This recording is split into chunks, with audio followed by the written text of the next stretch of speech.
Hey YouTube, this is my 96 MX6. Got a slight problem with it. It's got an engine knock. I just want to see if you guys might be able to help me out and see what the hell it is.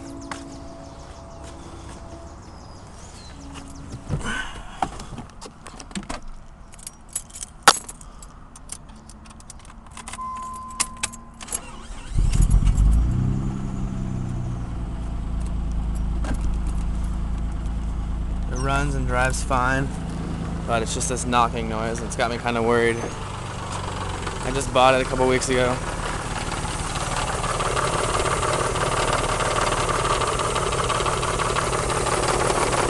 Underdrive pulley. As you can see, it's shaking, so it's probably misfiring. I'm gonna change the plugs and plug wires. Pretty shitty.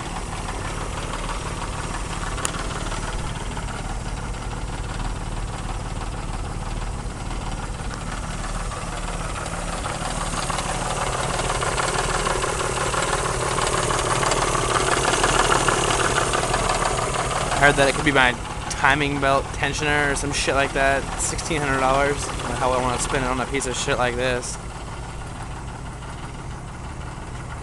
Just part the fucking thing out and make more money than that. Well, give me your guys' best opinion. I'd appreciate it. Thanks.